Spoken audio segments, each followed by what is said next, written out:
नमस्कार, आप देख रहे हैं आज तक। आपके साथ मैं हूं सईद अंसारी। स्वागत है आपका दस्तक में। अब आइए हम आपको दिखाएं कि कैसे सिंधु जल समझौता सस्पेंड होने के बाद पाकिस्तान बुरी तरह से बिलबिला रहा है और बौखलाया हुआ है। अब सिंधु में खून बहाने जैसे बड़बोले बोल पाकिस्तान बोल रहा है। तो आज हम आपको दिखाने जा रहे हैं कि कैसे हमारे देश के एक निर्णय ने पाकिस्तान की सांसें अटका दी हैं। आज हम सिंधु नदी से लेकर उसकी 5 सहायक नदियों से आपके लिए स्पेशल ग्राउंड रिपोर्ट लेकर आए हैं, ताकि आप ये समझ सकें कि मोदी सरकार ने इस सिंधु जल समझौते को रोकने का निर्णय क्यों किया। तो सबसे पहले बात सिंधु नदी यानी कि इंडस रिवर की आइए करते हैं। क्यों? क्योंकि इसे पाकिस्तान की लाइफलाइन कहा जाता है। और कैसे सिंधु नदी पाकिस्तान को प्यास की मौत मार सकती है।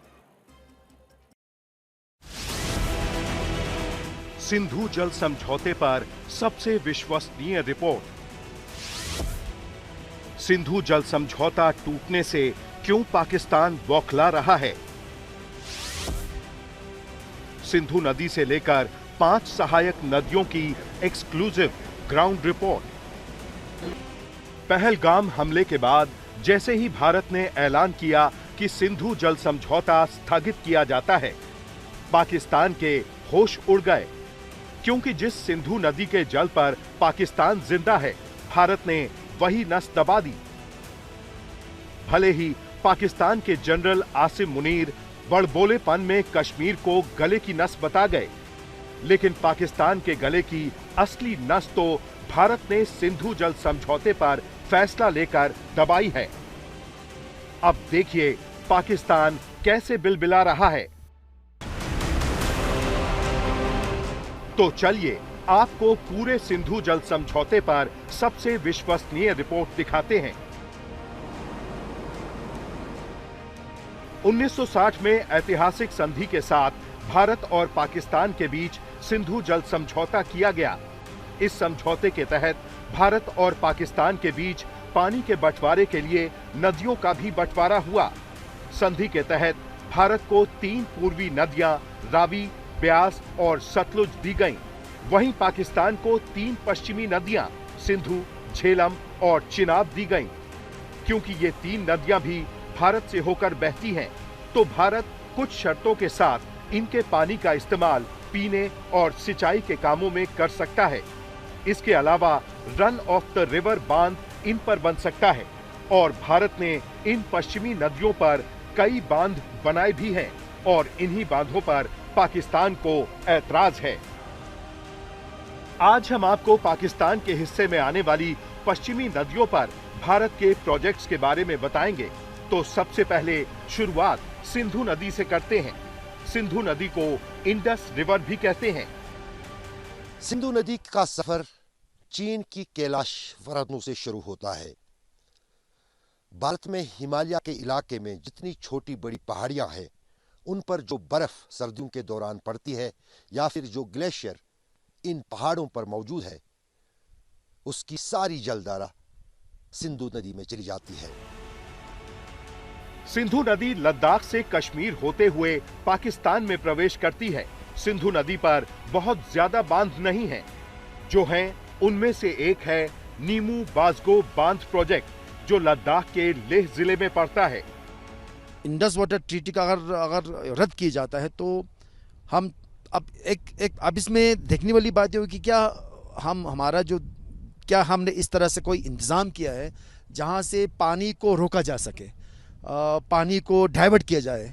तो ऐसा तो कोई इंतज़ाम है नहीं। यहाँ से जितना आप चाइना की तरफ जाओगे तो वैली खुलता है, जहाँ पर डैम बनना मुझे लगता है मुश्किल होगा। अगर यहाँ से जितना पटेलिक सेक्टर तक जाओगे, जो यहाँ से 250 किलोमीटर के आसपास होगा, तो वहाँ पर ऐसे कई सारे यहाँ से पोटेंशियल है, स्पॉट्स हैं, जहाँ पर एक अच्छा एक डैम क्रिएट किया जा सकता है। अब उसको देखना पड़ेगा, उसका लॉजिस्टिक्स कितना वायबल होगा, उसको कैसे उसको अंजाम तक हम ले जा सकते हैं, उसको देखना पड़ेगा। और आज तक सिंधु नदी की धारा को नापते हुए उस पॉइंट पर भी पहुंचता है जहां से सिंधु नदी पाकिस्तान में दाखिल होती है। आज तक दुनिया का पहला चैनल है जो उस स्थान पर पहुंच गया है जहां पर सिंधु नदी का पानी पाकिस्तान में दाखिल हो जाता है। ये सिंधु नदी है। अभी आप इसमें पानी बहुत कम देखेंगे, क्योंकि अभी यहाँ पर लद्दाख में सर्दियाँ चल रही हैं। जो ही तापमान बढ़ेगा, गर्मी बढ़ेगी, ये दरिया उफान पर होगा और इस दरिया के पास जाना फिर खतरे से खाली नहीं है, क्योंकि अभी भी यहाँ पर रात में 0 से नीचे तापमान होता है। मैं इस वक्त लाइन ऑफ कंट्रोल के आखिरी गांवों पर हूँ। गारगारगू ये गांव है जो यहाँ पर आपको दिख रहा है। इन पेड़ों के बीच में कुछ ही घर है यहाँ पर, और इसके पीछे जो पहाड़ी आती है ये लाइन ऑफ कंट्रोल है। और इसी पर करगिल युद्ध के दौरान पाकिस्तानी घुसपैठी बटालिक सेक्टर में घुस आए थे। और ये है लद्दाख के बटालिक सेक्टर का आखिरी गांव। यहाँ के लोगों से आज तक के रिपोर्टर अशरफ वानी ने पूछा कि सिंधु जल समझौता रोकने से पाकिस्तान पर क्या असर पड़ सकता है। कासिम भाई, ये आखिरी गांव है यहाँ पर लाइन ऑफ कंट्रोल पे? जी जी, ये आखिरी गांव है यहाँ इंडिया के। जी, तो इसके बाद कौन सा इलाका आता है? इसके बाद इलाका आता है, गुंजान इलाका आता है अपने इंडिया के एलओसी के अंडर। उसके बाद पाकिस्तान का गांव शुरू हो जाते थे। जी, पाकिस्तान का कौन सा गांव आता है उस पर? चेचेथंग सुना है, ऐसे चेचेथंग नाम से कोई गांव दिखता है यहाँ थोड़ा एलओसी की तरफ जाने से। इतना देखा है हमने, बाकी ज्यादा इन्फॉर्मेशन नहीं है सर। सिंधु जल समझौते को लेकर पाकिस्तान में जो हाहाकार मचा है, उसके पीछे सिंधु की 2 बड़ी सहायक नदियां हैं जो पाकिस्तान को बूंद बूंद के लिए तरसा सकती हैं। अशरफ वानी, बटालिक सेक्टर, लद्दाख, आज तक।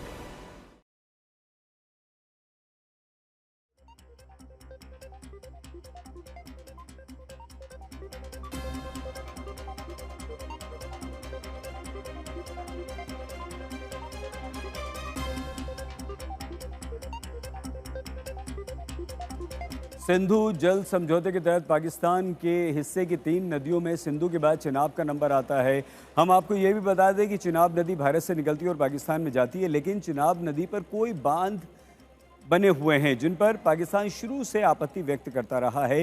लेकिन अब पाकिस्तान को चिनाब का पानी मिलेगा और न ही वो पानी रोकने पर आपत्ति उठा सकता है। मतलब ये हुआ कि झेलम का पानी रुकेगा और पाकिस्तान तरसेगा। पाकिस्तान को क्यों सूखे का खौफ सता रहा है? क्यों पाकिस्तान को लग रहा है अब प्यासा मरने की नौबत आ सकती है? क्यों पाकिस्तान को झेलम और चिनाब नदियां सबसे ज्यादा डरा रही हैं? आपको बता दें कि झेलम नदी कश्मीर घाटी में वेरीनाग से निकलती है और चिनाब नदी में मिलती है। और चिनाब नदी हिमाचल प्रदेश के लाहौल स्पीति, खंडबारा, लाचा दर्रा क्षेत्र से निकलती है और झेलम, रावी, ब्यास और सतलुज के साथ सिंधु नदी में मिलती है। बड़ी बात यह है कि सिंधु जल समझौते के तहत पाकिस्तान को जिन 3 नदियों का पानी दिया गया, उसका सालाना 135 MF यानी मिलियन एकड़ फीट पानी उसे मिलता है, जबकि भारत को मिली 3 पूर्वी नदियों सतलुज, ब्यास और रावी का करीब 33 MF यानी मिलियन एकड़ फीट पानी मिलता है। भारत ने चिनाब और झेलम नदी पर सबसे ज्यादा प्रोजेक्ट पर काम किया है। मैं अपने कैमरा पर्सन से कहूंगा वो आपको यहाँ की तस्वीरें दिखाए। यहाँ से कुछ ही दूर बाद ये नदी जो है यानी कि चंद्रभागा नदी, ये पाकिस्तान में प्रवेश कर जाती है। हम बिल्कुल इस समय जो है उस पॉइंट पर हैं और थोड़ी ही दूर बाद यहाँ पर जो ये नदी है चिनाब नदी, वो पाकिस्तान में प्रवेश करती है। और जो 1960 में भारत और पाकिस्तान के बीच इंडस वाटर ट्रीटी हुई थी, उसके अंतर्गत ये फैसला लिया गया था कि जो 3 पश्चिमी नदियां हैं, झेलम, चिनाब और सिंधु, इनका नियंत्रण जो है पाकिस्तान को मिलेगा, यानी कि पाकिस्तान को इसका अधिकार रहेगा इन तीनों नदियों के बारे में। हालांकि भारत इन नदियों का प्रयोग कर सकता है, लिमिटेड प्रयोग कर सकता है। चिनाब नदी पर जम्मू कश्मीर के रामबन में बगलिहार बांध प्रोजेक्ट बना है, जिस पर पाकिस्तान को शुरू से ही ऐतराज रहा है। चिनाब नदी पर जम्मू कश्मीर के किश्तवाड़ में एक पनबिजली परियोजना बन रही है। चिनाब नदी पर जम्मू कश्मीर सलाल बांध के डिजाइन और क्षमता पर पाकिस्तान को शुरू से ऐतराज रहा है। जम्मू कश्मीर में चिनाब नदी पर नियंत्रण रेखा के बिल्कुल पास है उड़ी बांध, जो बारामूला जिले में पड़ता है। ये चंद्रभागा नदी की हम बात करें तो चंद्रभागा नदी पर कई जिलों में जम्मू कश्मीर में डैम्स बने हैं और हाइड्रो इलेक्ट्रिक प्रोजेक्ट्स के लिए कार्य भी चल रहा है कई जगह, तो उसका प्रयोग तो हम कर सकते हैं संधि के अनुसार, लेकिन इस जल को हम रोक नहीं सकते, इन नदियों का जल हम रोक नहीं सकते, इसीलिए ये जल जो है ये पाकिस्तान की तरफ चला जाता है। अब सरकार का जो ये फैसला है कि इस जल को रोका जाएगा, उसमें समय बेशक लगेगा, लेकिन फिलहाल चूंकि ये संधि अब स्थगित की गई है, अब हम पर जो इस ट्रीटी के जो प्रोविजंस है, जो प्रावधान है, वो हम पर अब लागू नहीं होंगे, भारत सरकार पर, हमारे देश पर ये लागू नहीं होंगे। पाकिस्तान की सबसे बड़ी टेंशन जम्मू कश्मीर में चिनाब नदी पर बने यही 4 बांध हैं। आज तक ने एक्सपर्ट से बात की तो उन्होंने बताया कि पाकिस्तान कैसे रोएगा और भारत कैसे खुशहाल होगा। इंडिया गवर्नमेंट इस पे पहले भी काम कर रही है कि हमें नदियों को कैसे जोड़ना है, और अब ये जो सिंधु जल समझौता रोक लगा के जो हमारी इन 3 नदियों का जो डाइवर्जन करना है, तो ये बहुत ज़्यादा संभव है। इसमें ये है कि हमें पहले चेक डैम बनाने हैं नदियों के ऊपर, फिर नदियों का डाइवर्जन करना है, नदियाँ एक दूसरे से जुड़ेंगी तो हमारा पूरा देश खुशहाल हो जाएगा। और अब बात झेलम नदी की। ये भी पाकिस्तान के हिस्से वाली नदी है, क्योंकि झेलम पर किशनगंगा हाइड्रो इलेक्ट्रिक प्रोजेक्ट हमारा बना हुआ है और पाकिस्तान को शुरुआत से इसका डर सता रहा है कि किशनगंगा प्रोजेक्ट से उसका पानी रुक सकता है, लेकिन अब पाकिस्तान चाहकर भी कुछ नहीं कर पाएगा और झेलम के पानी के लिए न सिर्फ पाकिस्तान तरसेगा, बल्कि झेलम का पानी पाकिस्तान के लिए बड़ी तबाही भी ला सकता है। और ये कैसे होगा, आइए हम आपको हमारी इस रिपोर्ट में दिखाते हैं।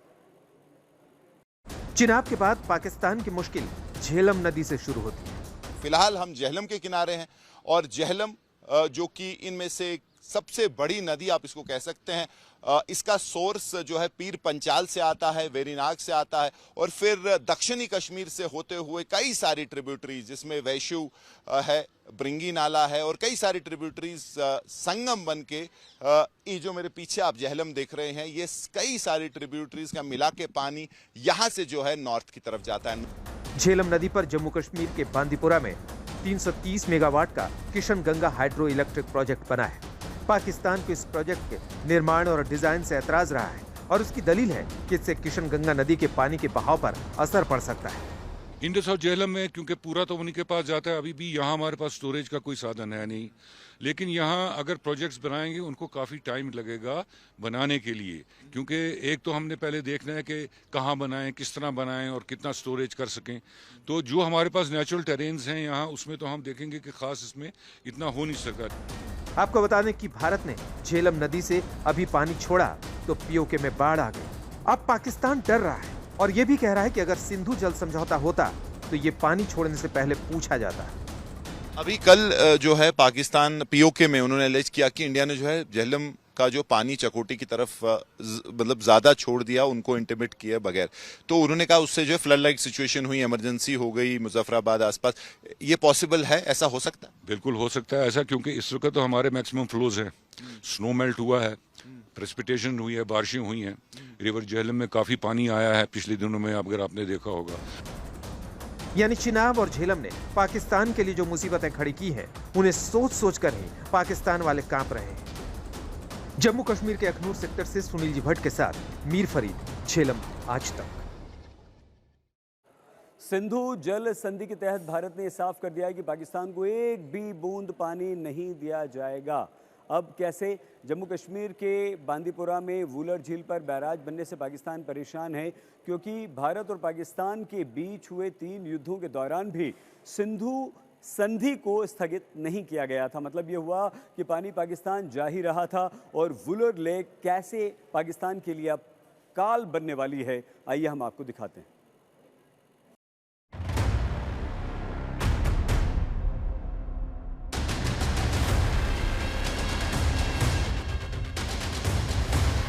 यह है जम्मू और कश्मीर के बांदीपुरा जिले में स्थित वूलर झील या वूलर लेक। यह भारत की सबसे बड़ी मीठे पानी की झील है और एशिया की दूसरी सबसे बड़ी मीठे पानी की झील है। यह झेलम नदी के मार्ग में आती है और इसे झेलम नदी से ही पानी मिलता है।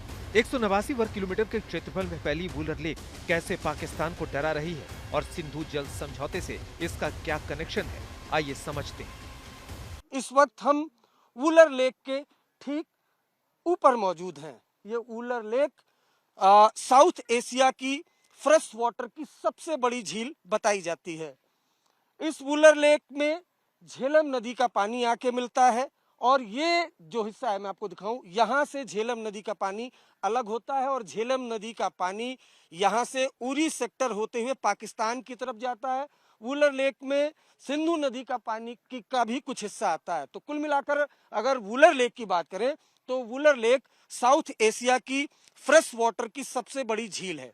सामने की तरफ आप ये देखेंगे तो ये वुलर बैराज है। ये जो आप देख रहे हैं मिट्टी का वुलर बैराज है। 1990 में इस वुलर बैराज को बनाने की कोशिश की गई ताकि पानी को रोका जा सके, लेकिन आतंकवादियों ने ऐसा होने नहीं दिया। 2004 में कोशिश की गई, तब आतंकवादियों ने आईईडी से इसे उड़ा दिया।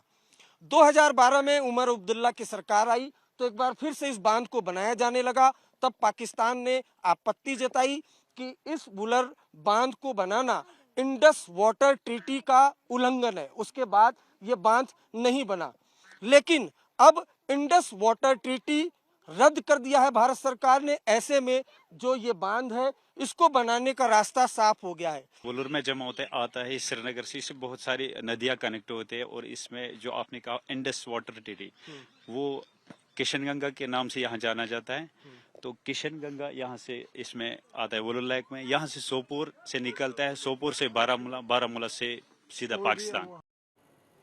दस्तक में आज के लिए बस इतना ही। आप प्लीज़ अपना बहुत ख्याल रखिएगा। देखते रहिए आज तक।